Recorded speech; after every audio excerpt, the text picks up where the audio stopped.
to the Nightcast. It's our new podcast. It's number 2, so it's not brand new. We talk a little bit about Providence Academy, the things that are happening. We do a deeper dive because oftentimes we don't have the opportunity to say why. What's really happening here? You get an email as a parent and you're like, all right, bullet points, delete, if that. Maybe you just read the message line. And this is the time, maybe you're on the treadmill, you're getting your daily workout, and you're like, you know what? I got nothing else to listen to. I wonder what's going on at old PA. And this is an opportunity for us to explain some of those things a little bit deeper and talk about what's happening at Providence. So today, my guest is Shona Hoover. She is newly director of operations at Providence Academy, but she's done so many different things in schools like before. A lot of hats. A lot of hats. Your main training is in, tell us a little bit about your background. Sure. So undergrad from Lee University, in human development and business, but by training, it's a master's in counseling, and I worked in a school before that in social services, and then came back to schools, and I've just enjoyed that time at all levels, elementary all the way up to high school. So that's a little of my background since before I came to Providence. Yeah, that's great. So you covered a section in the State of the School Address. We're going to be going over just a little deeper dive on that today about just general operations, what's happening. Give me a quick overview of what you touched on the State of the School.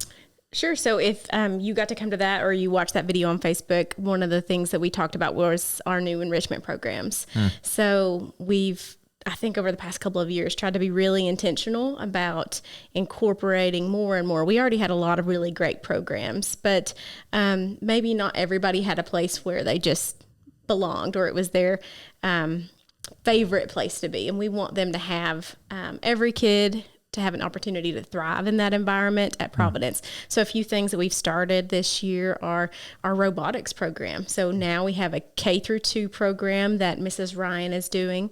And then we have a 3rd through 5th program as well. We're using Vex robotics. So actually, I even got an email from a parent when we started that was like, I didn't have a spot for him. He wasn't really interested in this, wasn't really interested in this. Looking at our programs and whatever, we have a philosophy. Philosophy saying, hashtag, whatever, it's all the same, called It Happens Here. And the mindset behind that, as a parent personally, I want my kids to be able to do all kinds of things, to be experiencing all kinds of different opportunities, whether it's athletics or arts or robotics or all those things, because I don't know what they're going to be into, and they don't even know what they're going to be into until they're exposed to it and they get some opportunities to do it. But I also know as a parent, I really value that time at home. The Holland house, dinner served at 6:15. And so I want to be able to be there to spend time with my kids, to enjoy their company. And I get to invest in them in those times. But if we're doing all these other things, that time can get stolen. I've seen so many families that are doing these great things, but it eats up all that time. Yeah. So when I was a 3rd grade teacher, when I was teaching, one of my big things was I tried to eliminate as many transitions or try to make transitions as fast as possible. Because nothing good happens in a transition. You stand in the hallway, you're waiting in line. It's just like empty space. So we looked at the life of a family and we said, okay, how can we eliminate the transitions for families? So for instance, let's say you wanted your child to take violin lessons. You might connect with Trinity Arts or one of our local art places. And so you would pick your kid up at school, and maybe lessons were at 4:45. So you kind of drive around, you're waiting, you drive 20 minutes to your lessons, then you sit in the parking lot for 45 minutes, and then you drive 20 minutes home, and you get home at 6:00, and all you did was violin. And so what we wanted to do is we wanted to try to bring as many of those things on campus. And it's also a stewardship issue for us. We believe that the building that we have, it's not ours, it's the Lord's. Right. And so our job is to maximize everything. So I'm like, if the sun is up and kids are awake, I want people using the facility. It doesn't need to sit empty. We have to heat and cool it and do all those things to it anyways. So we might as well be using it for the glory of the Lord, to meet those needs for families, to give kids a world-class Christian education. So tell me a little bit about some of the programs that we started here at the school. So, I mean, you already touched one of those was violin. So we started the violin program. We also started group piano lessons this year. And that is the reality. They're picked up from their class at the end of the day during car line and taken to group piano lessons. Or some of our kids, like Reagan, was taking violin where it was during the day, right at the end of the day. So by the time I'm like ready to go and checked out, he has that done. And I don't have to drive him across town and lose that time now. We can go straight to pick up my daughter and then like go for a walk or go do things together as a family. So violin, piano, we started our elementary robotics program. We've also started new this spring was our elementary run club, which has been really exciting. So we have a cross country meet for them coming up in May. So they've been meeting Mondays and Wednesdays. They run. They have some experts come in and talk to them about hydration, stretching, all those important pieces that are foundational. Some other areas, our athletics is growing. So we had quite a few sports, but just expanding those opportunities. This year we have tennis, middle school and high school, and they've really done phenomenal. We've been really impressed with how well they've done, and they've had a great time too. Track has grown. I know we've had track, but we've really, I think, fleshed that out a little bit more this year. We have softball for the girls now, and next year we're going to have high school softball. So that program is growing substantially. We also are starting a Pee Wee football this fall. So last year you may have participated in that flag football program, but next year we'll officially have the Pee Wee football, and we'll continue to grow that. Yeah, let me touch on that program a little bit. So 4 years ago, man, time flies. So four years ago, I got here and we were playing it's going to get a little complicated, so just hang with me. You're smart. You got it. Okay. We were playing boys soccer in the fall and girls soccer in the spring because we didn't want our soccer teams to be at the same time as our baseball and volleyball. Because we weren't large enough as a school to be able to have both of those teams and field them well. So we kind of took a leap of faith and we switched those because what was happening is we weren't playing soccer in season with the rest of Tennessee. Mm-hmm. And so we were having to travel to Virginia, North Carolina to play any competition. And then we weren't relevant in our area. Sure. And then another big barrier is that then we couldn't be part of our state association, which is TSSAA. And so we didn't have an end of year tournament. There wasn't a conference that we were in. It was just, we just played, and then you got to the end of the season and it was like, yay. And so we wanted to make some adjustments or changes there so that we could be relevant to our community, that we wouldn't have to travel quite so much out of state. And we wanted to be able to be involved in a conference and play schools within our community. And so that switch, when you flip those, now it's created a little bit of a void because there are no boys sports in the fall outside of cross country, which is a great sport. I was the coach for years, so I don't want to minimize cross country, but there's not as many sports for boys to participate in the fall. So we've looked at football as it's pretty much the only other one that happens at that time. And so we, as a school, we realized that that's a big commitment. And that's not something that you can just start. Like you talked about earlier, we just started a tennis team. We were like, all right, kids, go out there. And they've loved it. They've done great. They've loved it and they've done great.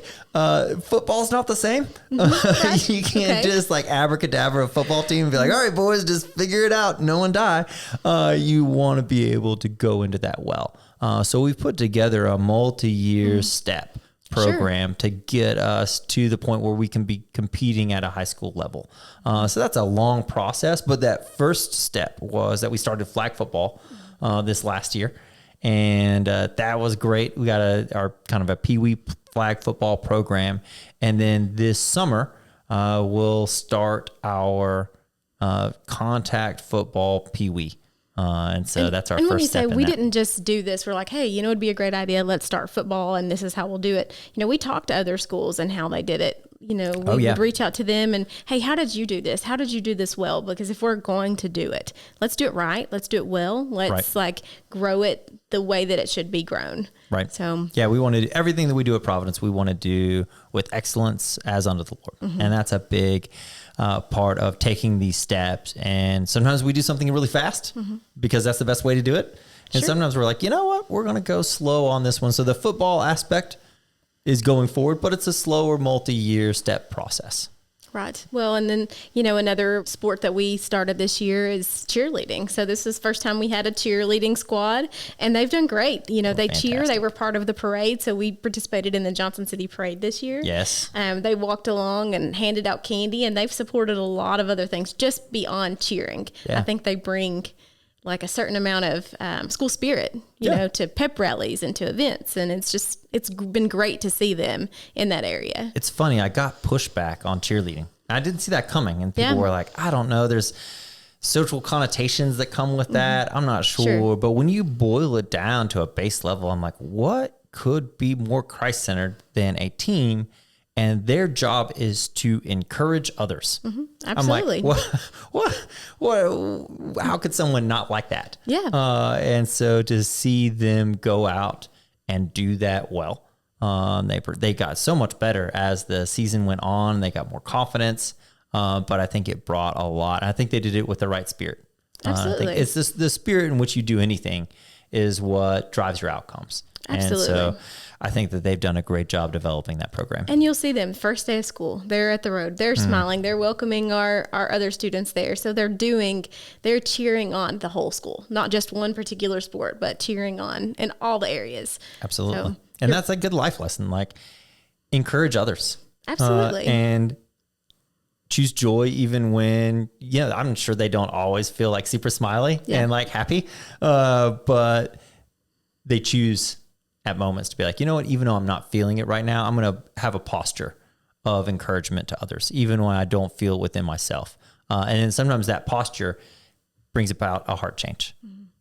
Absolutely. So what else have we added? Well, if we're talking about athletics too, I think it's fair to say, with our athletics program, we said 4 years ago, we've been here 4 years, at that time, Providence had really carved out its niche as a strong academic school, a solid fine arts school, but athletics was solid too. I mean, there was a foundation, but it was a little less competitive because we couldn't compete locally, and we couldn't compete at the state conference level. So I feel like we've really had that opportunity over the past 4 years to say that we're going to partner with parents in that area too. We want to have athletic programs that stay as solid as they have been because we had a great foundation. Coach Grizzle, Coach Sales, Coach Cash, who just, if you talk to any of our alumni, they're going to talk about how those people have poured into them. And I think we're continuing that on, but also adding more and giving more opportunities. And so we're seeing our students, because of these transitions, they are more and more playing at the collegiate level. Yeah. And I think that's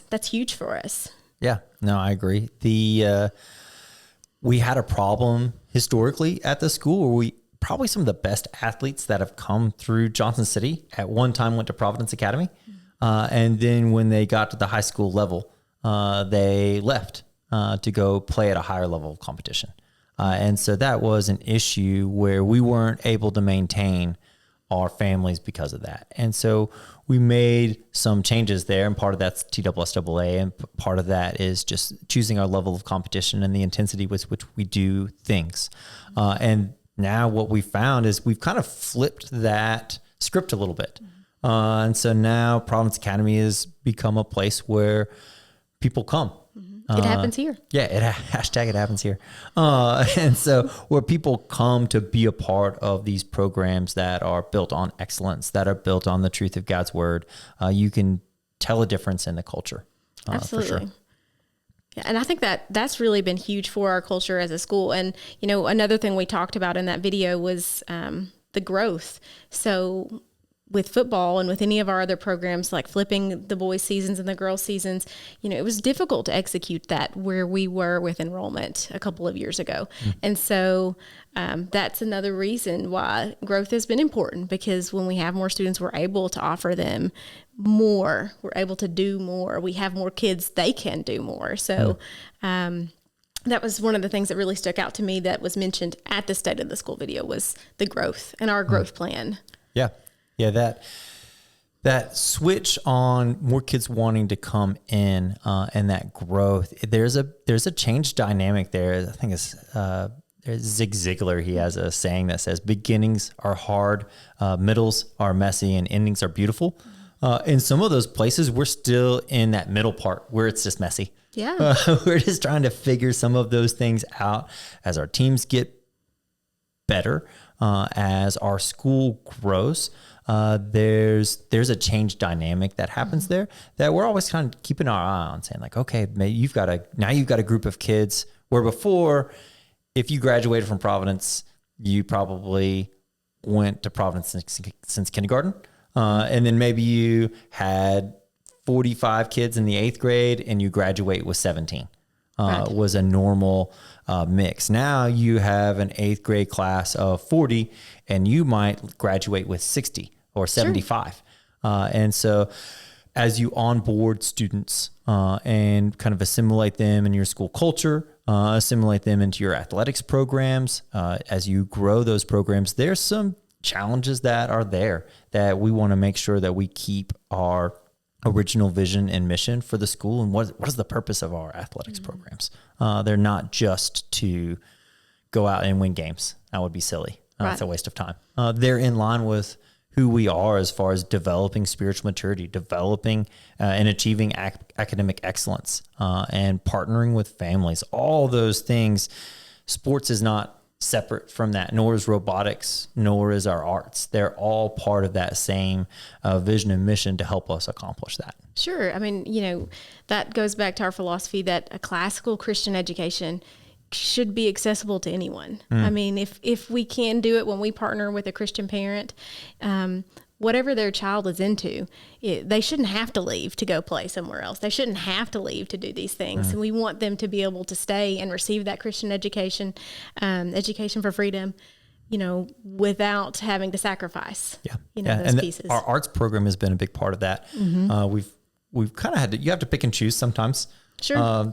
So we've made a big investment in the strengths program, and both my daughter and son play. And pretty much every day at the Holland house, there's some, a little bit of that. Yeah. But if you want a beautiful orchestra program, you have to do the work of learning. Right. And it doesn't happen overnight. It happens here, hashtag.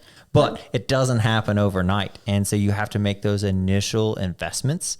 And when we started this, I told people, I was like, it's going to take 6 years to have something that you're like, oh, that sounds great. But I was at the concert this spring, and it was incredible. It was long, and we're working on that. Now that we grow to school, we're like, we should probably do a middle school one and a high school one, because the ears can only take what the rear end can handle in a seat. But it was our first year with a middle school. It was our first year with a true middle school. Yeah. Right. But seeing that start to come to fruition, and seeing that develop has been really special. And to be able to say, hey, we're going to be a school that focuses on what is true, what is good, and what is beautiful. And we actually have something that defines that. We have a standard, which is God's word, and then the incarnation of his word, which is in Jesus. And that's the standard to which we're able to say, this is what is true, what is good, and what is beautiful. If it doesn't line up with this, then it is none of these things. It cannot be true. It cannot be good. It cannot be beautiful. And there's so many art programs or artists even now that are struggling with, what is that? How do you define that? And you see these museums, they tape a banana to the wall and they're like, it's art. Tell me it's not. And you can't. You don't have a place to say like, that's not true, good, or beautiful. Absolutely. And then our whole culture really struggles with that. But at a school where you can say, hey, this is what we're going to define as true, good, and beautiful. And you see that coming out in our elementary art show with Mrs. Burns. Absolutely. And we got the art show coming up. Probably by the time, by the time somebody watches this, it'll have already happened. But the elementary art show was phenomenal. And, you know, talking about that philosophy too, if you ask Mrs. Burns, or if you ask my first grader right now, you know, why do we do art? Why, you know, when he first started Providence, he was like, I didn't like art. I'm not an artist. This is not my thing.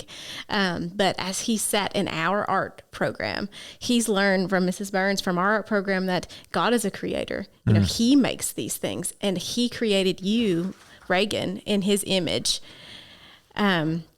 So you are a creator. Because he is a creator, then we're going to emulate that character of God. And so I love that he's learned that as a first grader, that no matter what he does, it's because he's in the image of God. And, you know, you're not going to get that just anywhere. That's Right. what makes one of the things that makes us a special place to be. Yeah, absolutely. People often say, like, what's the difference between Providence Academy and maybe a local public school? And I say, the only thing that's really the same is that we have desks and pencils. Everything else is completely different because of foundationally where we start and where we're going. Absolutely. And so when you foundationally start at the truth of God's word, and that is everything is built from that. And then you're going towards developing spiritual maturity and academic excellence so that children can be prepared to be free. That's a totally different concept. So everything that you do looks different, or it should look different. And so that's from our sports programs to our arts programs to why we do robotics to all of those things. They come out in all those programs. Yeah, and I love that you mentioned the robotics too. And I get this question a lot. So I did more tours before this year, but I did a tour yesterday, and they asked, so what's your philosophy on technology? Why, how do we use that? Why do we use robots? Why do we see those? And I think you have a really great answer to that. You know, yeah, that concept, technology is such a buzzword right now. Sure. And I feel like, and we get asked about that in accritation from other schools. What do you do with technology? There's a lot of pressure on technology and what we're doing. But then when we turn around, I was reading the news this morning, and it's like kids are having more screen time, and then all the bad things that are coming from that, social isolation and those types of things. And so our philosophy is that we don't do technology just for technology's sake. Right. We want our kids to be creators, not consumers. So at Providence, you're not going to see us put kids in front of a computer and say, this computer is going to teach you some math today, and, you know, click the buttons. Because all the research I found is that when you're doing that as a consumer, that learning does not increase. Kids get good at playing games. Yeah. They get good at selecting the right ABC. But when they're asked to apply that in different situations, they no longer have that. They don't have that skill. It's not transferable. Right. But when you make kids content creators, when they're saying, okay, now you've learned math in your math class, you've learned some physics. Now you're going to build this robot to do something. All of a sudden, that is the application. And that's when that technology becomes a valuable tool. But I was a teacher in the public school, and that was the concept was do as much technology as you can. Absolutely. And these kids, most of the techniques were forcing kids to be technology consumers and put them in front of a screen. Right. And then let's chart their ability to produce because of their time on a screen. And that's just fundamentally not who Providence is. Not that we're not afraid of technology. I'm like, Sure. Bring it on. We will do it, and we'll do it well. But we're not going to do technology for technology's sake. Right. I mean, even all the way up into high school, and you see we have a new AV sports media class. That's what they do. Like, they're responsible for streaming our fine arts programs. They make some content that we put out, I mean, on our pages, and it's awesome, but it's still, they're creating. They're not just sitting there for the sake of consuming and learning a lesson, but actually putting out and being the creators, and they love it because that's their niche. Right. So that's another place where they can shine and be an artist. And yeah. When we talk about, and we'll talk about classical, I guess, and that's another day for another podcast. But when we talk about rhetoric and expressing, doing that technologically, that's going to be their medium going into the future. I mean, we're doing it right now. You're probably, if you're listening to this, you're listening to it on some sort of technology device. If you're watching it, it's on some sort of technology device. It's funny that you said that, because actually I was doing an info session with some prospective families yesterday. And as I was, there was in our secondary library, there was a group of kids, and they were basically doing what we're doing right now. That was one of their projects. So like the group was sitting around them, and they had 2 chairs set up just like this, and they were filming them, and they were having a conversation, discussion, a scored conversation about whatever their topic was. So that's where they were using the technology, was being a creator and being a person of the future. So yeah. I'm glad good segue. So the school is growing, obviously. So in the video we mentioned that 4 years ago, there was 445 students here at the school. This next school year, we're looking at 650, 640.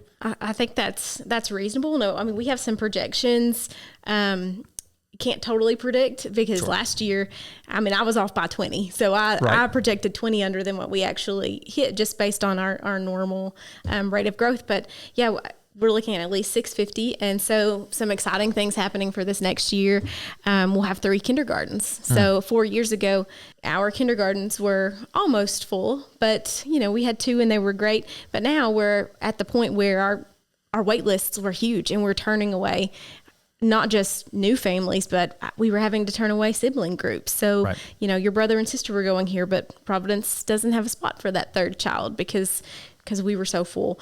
We also have 3 6th grade classes starting this year, and we started 3 current 7th grade. Next year will be 8th grade. So we'll be at a 3-tier level in 3 separate grades this year.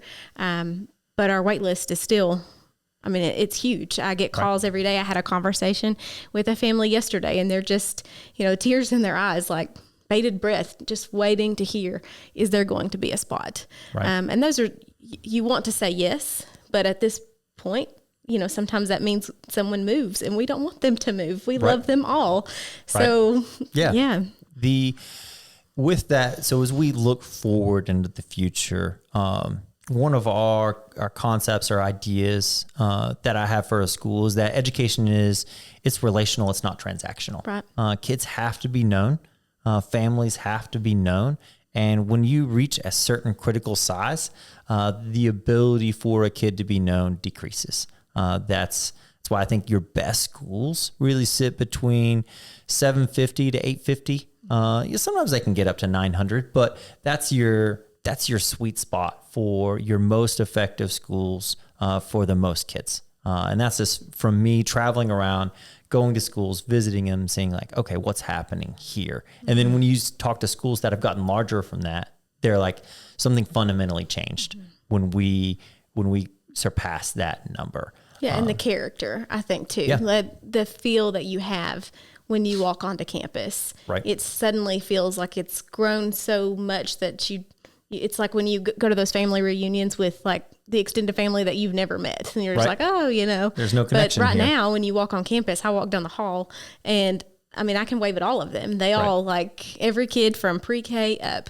you're going to make eye contact with a handful of them, and they're like, hello, you know them. Yeah, and there's an element where, there's at local schools, sometimes you'll have 150 boys try out for a baseball team where there's 14 spots.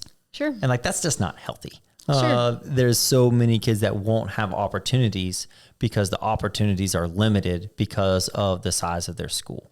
Absolutely. And so we want to be competitive, and we want to put together some great teams. But if you love baseball and you're a player, like if you're terrible and then you're just like, oh, I just thought I'd go to tryouts. Okay, that's different. But if you're a player and you're competitive, like we at least have a JV spot where you can work your way up and continue to develop and be a part of what we're doing here. That doesn't guarantee you're going to start on the varsity. That's not realistic. That's not the way that life works. Right. But we want kids to be able to develop and grow and have a place. I always say every kid at Providence Academy needs to have a place where they go.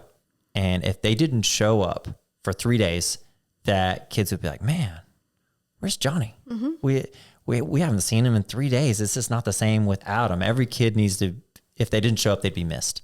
Right. And so those programs kind of help us with that. But if you get too large, you could be a little Johnny and you could not show up for 3 days and maybe nobody notices. And then that's really hard on a kid. And so I work the front door in the morning, and I know pretty much every kid as they walk through the front door, and I say their names, and they're known. And if they didn't show up for a couple of days, I'd be like, hey, where's Tucker? I hadn't seen him. Were you sick last week? Because I didn't see you. So some of those aspects of a school, we don't want to outstrip that. And Absolutely. so that 750 to 850 range is where you can still do those things, but you can still be large enough to do all the things that you want to do. At that point, you can field a football team. You can have your band. You can have you can do all those programs and have enough kids to be able to field them well, so they can be competitive, and they can do some really awesome things. Absolutely. I think that you spoke to exactly why we do those things, why we were growing, not just for the sake of growing, but to actually be able to accomplish some of these goals we had for our families. Yeah. So if you're a family in Providence right now, it's feeling a little snug. If something, I would say any room is a conference room at Providence Academy if you believe in yourself. Because anything that used to be a conference room is now a classroom. If it was a closet, it's now an office. If it was These a are lunchroom, all real examples. Yeah, a lunchroom or a library, you're a classroom now. And that is okay for a moment, but that's not healthy long term. So what we've done is we've started a process. So for the last year and a half, it's been the silent but huge part of my job. So we went around the community for about almost a year, and we met with a couple of hundred community leaders, and we sat down with them and said, like, okay, what are you seeing? Are you seeing the same trends that we're seeing? We're seeing a massive influx from people from all over the country. We're seeing people that just took public education at face value for years. I mean, I was educated in the public school system and never really thought twice about it. And now people are being like, what are they teaching over there? Right. What are the foundational pieces? And I don't think that we have incredible teachers. Absolutely. In our local public school system. I was a school counselor in the public schools before I hopped over. Absolutely. And I don't think that people are thinking it's the teacher's fault. It really isn't. It's that I think even our public school teachers are realizing, and some of our administrators are realizing, we're in a broken system. And we're in a system that's denied truth, that doesn't have a clear path forward, that's just trying to make producers, not people that have free thought. And I don't want to speak holistically, but that's what the system's set up to do. Right. And you've got educators that are fighting against that in those classrooms. And I think some people are just like, you know what, I'm done fighting that. Let's look for something different that's going to create a different outcome for our family, for this country. And so that's created a nationwide influx of people looking at Christian education, maybe for the first time, that wouldn't have considered it before. I always say my wife went to Providence, and I used to make fun of her. I used to be like, did you button your polo all the way to the top? And I called her homeschool. And then when I actually got into education, I went on a tour, and I was blown away. And I was like, oh, this is totally different than I also thought it was just for rich kids. And I thought it was just for the elite. And then when you get in, you're like, oh, that's not what I thought it was at all. Absolutely. And I feel like too, when, I was serving as a school counselor, and I loved it. I loved it. I mean, that's why I did it. It was my ministry. And then I had my son Reagan, and I feel like there was a shift in me where I felt like my ministry was towards my children first, and then the other things.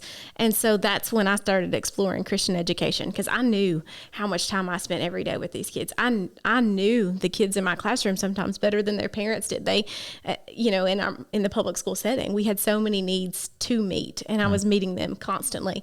And I realized that these kids, they're spending 8 hours a day with somebody, 5 days a week, 40 hours a week at a minimum. And that's if they don't go to aftercare, if you drop them off right when school starts and pick them up right after. They're spending that time with somebody. Somebody is leading them into the adult they're going to be. And I was like, you know what, I'd like to have a say in that. I'd like to know that person. I'd like to know that their foundation aligned with mine. I'd like to know that they felt similarly in the message that they were going to get out of the textbooks that the teachers were being handed, or even from the kids that they were sitting next to, or the parents that were cheering them on at their football games or their basketball games. Those were things that mattered to me. And so I felt that shift. And that's kind of what I remember sitting in my first interview at a Christian school. And I said, it was a culture shift for me. I felt myself changing. And since then, reading, Lost Tools of Learning and all these pieces that make Providence what it is just, as a parent, has spoken to me. Yeah, absolutely. And that process, I think some people, if you're looking from the outside or you're not looking closely, you would look at Providence over the last 4 years. We've had an incredible influx of students. And sometimes you're like, whoa, those kids, that's a different look than we're used to. Like, that kid's like almost 7 feet tall. Sure. Well, he carries his birth certificate around, so he's actually 12. But they're seeing a different demographic come in. And sometimes I've had parents that have been here for 13 years or 20 years be like, hey, is the process changed? Yeah. And so no, the process hasn't changed at all, where it's actually become more stringent than it was before, as far as pastoral references and all the things that we have parents sign off on and ask them to agree with our foundational beliefs and secondary doctrine pieces and all those things. Those things have stayed in place, even though we're attracting more and more kids that maybe wouldn't have considered private Christian education before. Now, private Christian education is becoming more the norm in an area than it is something that's really just on the outskirts. So some people that have been here for a long time are like, whoa, that looks different. It's like, yeah, it does look a little different, but the process is the same. Yeah, we haven't moved that bar. We've actually raised it. And I feel like our families that are coming in hear it more than they've ever heard it before. So if you come on a tour with me, you're one of our admissions team, you're going to hear our secondary doctrines. You're going to hear about discipleship model. You're going to hear about, I know if you're listening to this and you came on a tour with me, you heard me say all of these things. And then you hear it again when you come into the family interview. And then when you apply, you're going to see it in the application, so that we take it very seriously. And the reason is because when I wanted to make that shift as a parent, that's what I wanted for my child. And that's who we desire to partner with. We have a mission. We're an extension of the home. And so that's our desire. So it's not like we want to keep people out, but it's a process because we want people committed to Providence as much as we're going to commit to their family. yeah, in the Bible, God doesn't mention schools. Right. Ever. We're tertiary players in this. We're the third party at best. And we're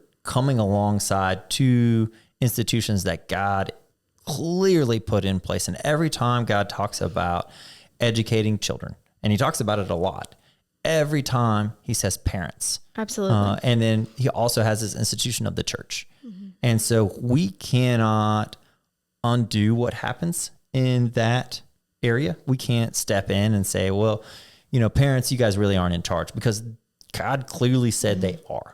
Right. And that's going to be a foundational shift from what's happening in our public school systems, in our government schools, is they want to say that schools are the experts. And at Providence, we say, no, parents, you're the experts. You're the ones that are in charge, and we're coming alongside you. Now, we don't always do that perfectly, and we're always growing and developing towards that. But stepping in that direction and putting that in its right place is a big part of why our application process is what it is. Because at Providence Academy, we're always going to say mom and dad are right. Sure. We're always going to say mom and dad are the ones, they're the key decisions makers in this. And if this is what they want you developing in a certain direction, or they want you pursuing certain things, then okay, that's what you need to do, because that's where that responsibility lies. We're not going to step in as a school and say, well, you should really pursue this because we know better. We would say that would be fundamentally against who we are in our mission and what we're trying to accomplish. And we actually just reinforced that in our mission statement. We added some key phrases in there at the very beginning that says, in loco parentis, we do keep this. And, you were mentioning we don't always get it perfect. Well, Providence is in its middle stage. This isn't the beginning anymore. We are middle stage, so we are looking back and we're not like, the mission's not wrong, but maybe grammatically we put parents in there first, because that is who we are. If you come in to the school, then the way I talk to your child should be with the same amount of love, that you speak to your child. And that's just the heartbeat of the school and the heartbeat of our educators. I always say when parents come into the school, I say there's two sides of the coin of the partnership. The first side of the coin is that when we speak to a child, we expect them to obey their teachers as if they're obeying their parents. We carry that authority. You said the word in the phrase in loco parentis. In Spanish, it means crazy parents, but in Latin, it means standing in the place of. Right. And so we are standing in the place of parents. So we carry their authority that way while the child is at school. So if I say jump, I need to hear the kid say yes, sir, and then do it. I don't need an argument. I don't need a whole deal. Right. But the other side of that coin is that when I speak to a child or when a teacher speaks to a child, we have to embody the same amount of love, care, and respect that parent has for that child, because we carry that authority. It's so powerful that if you don't temper that with love and with respect and with care, then that can create a really not good dynamic. So you have to temper that, and you have to have both sides of that coin. So if I say, little Johnny, I need you to jump, it needs to, because there's a snake at his feet. And that's the best thing for him to do at that point.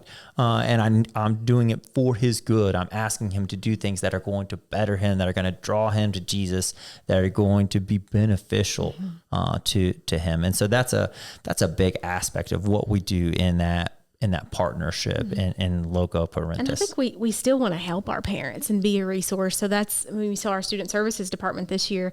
And just that's why we've done little things like adding access and having Right Now Media and having the student services department in general. So if a family is struggling, we can say, hey, here's some resources. Sure. And then they communicate with us, hey, we're struggling. And, we're not like, oh, no strugglers here. Right. We're like, we can partner with you in that. We can help you find that. Or even if they needed a tutor, we can say, hey, here's the resources we have, or here's a list. Here's some things we can help you accomplish. Right. Yeah. When your child is born, when Rose and Tim were born, I didn't get a manual that said here's how to do this. You did, and I did. That was what left me off that list. Dolly sends books. She didn't send me that one. But that idea of also that partnership is us coming alongside and saying okay, middle school, you got a middle school girl. That's the hardest time. So buckle down. Here's some things that they're going to be experiencing. Here's some conversations you can be having at home. Here's how you can help them, equip them to deal with all the things that middle school girls deal with. I always say the hardest time for boys is when the kid's 17, because they're developmentally a man, but also their brain has not fully formed yet. So their action and consequence hasn't connected, but they still have to ask to go to the bathroom, but also they're ready to fight in a war. And there's just a tension there. And how do you manage that as a parent? All those things we want to come alongside and say hey, here's stuff, here's resources, here's ways that we can help you. But at the end of the day, that responsibility is not ours. That responsibility is on mom and dad. Absolutely. And our job and what parents are doing is they're saying, hey, I could use some partners in this. And we're absolutely, we'd love to partner with you. And you're going to hear that from us from day one. So we have kindergarten camp at the end of this month.